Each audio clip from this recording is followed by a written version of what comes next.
All right, let's get right into it. We're going to peel back the cover on the one piece of tech that honestly runs our entire world. I'm talking about everything from your phone to the biggest supercomputers out there. It's all about this tiny, invisible force that completely reshaped human history, the semiconductor. And we're going to start with something you probably have on you right now. So yeah, I'm talking about your phone. Just think about it for a sec. This little thing in your pocket connects you to, well, everyone. It holds all your memories, your photos, everything. And it fits in your hand. How is that even possible? What's the magic trick? What's the secret sauce in there? Well, here's the crazy part. It's not magic, and it's not one single thing. The answer is switches. Trillions of them. No, I'm serious. Trillions of microscopic switches all packed inside that phone, flipping on and off billions of times every single second. It's just, mind-blowing. Okay, so before we can really understand that microscopic city of switches, we have to talk about the ground it's all built on, the bedrock, the foundation for all modern electronics. And that foundation is a really special kind of material called a semiconductor. You've probably heard of the most famous one, silicon. Now, what's so cool about a semiconductor isn't that it's great at conducting electricity or that it's great at blocking it. It's that we can make it do either one whenever we want. We can precisely control it. We can tell it, hey, be a conductor now, and then, okay, now be an insulator. And that single idea, that ability to control it, well, that changes everything. So, what do you do with that power, that control? Well, you use it to build what might just be the most important invention of the 20th century. You build the perfect, tiny, electronic on-off switch. You build the transistor. And the real workhorse, the hero of this whole story, is a specific type of transistor called the MOSFET.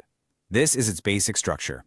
And this little guy is the fundamental switch in pretty much every piece of modern electronics you own. The easiest way to think about it? It's just like a light switch. Except, and this is key, it has absolutely no moving parts. It's all done with electricity. And you know what? The concept is actually pretty simple. You've got electricity that starts at the source, and it really wants to get to the drain. In the middle, you have the gate. And the gate is like the handle on a faucet. If you apply just a tiny little voltage to that gate, boom, the channel opens up and the current flows right through. That's on. If you take that voltage away, the channel slams shut. The flow stops. That's off. On, off. Yes, no. 1, 0. That's it. That's the simple, binary language that our entire digital world is built on. So look, having one of these perfect little switches is amazing, but the real revolution, the thing that changed everything, happened when we figured out how to make them insanely small and then pack them together by the millions and then billions. This is where things really start to snowball. And I mean it snowballed fast. Okay, so in the 1960s, we get the first working MOSFET. Awesome. But then, just a few years later, in '67, someone figures out how to use them to create non-volatile memory. Now this was huge. Why? Because it meant your device could actually remember stuff even when you turned it off. Think about saving a file. That's the idea. And then came the real game changer. In 1971, a little company called Intel figured out how to cram a bunch of these switches together to create the very first microprocessor, an entire computer processing unit on a single chip.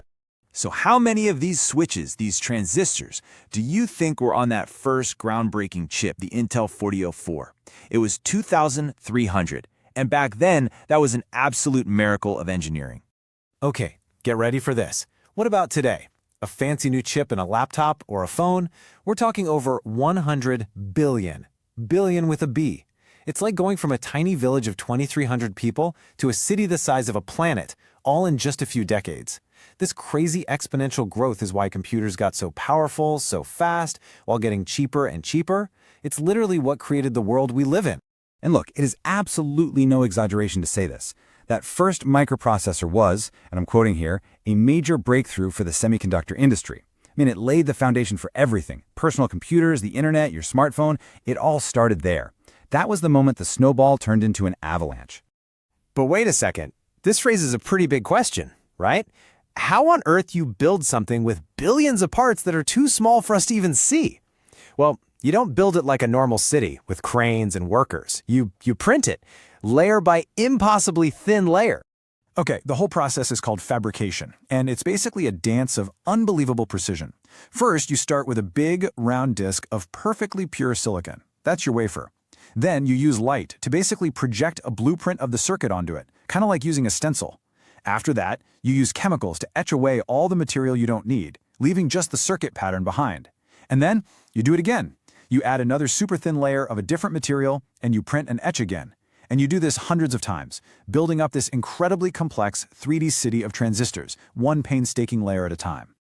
So after decades and decades of perfecting this process, of making these switches smaller and smaller and smaller, where are we now? What's the end result of all this work? And what comes next?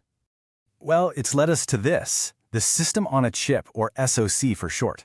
This is the ultimate payoff for all that shrinking. See, it's not just a computer processor on a chip anymore. Oh no, it is an entire electronic system. We're talking the main processor, the memory, the graphics, the Wi-Fi, basically the whole shebang, everything your device needs to run, all crammed onto one single, super efficient piece of silicon. And yep, this is what's inside your smartphone right now.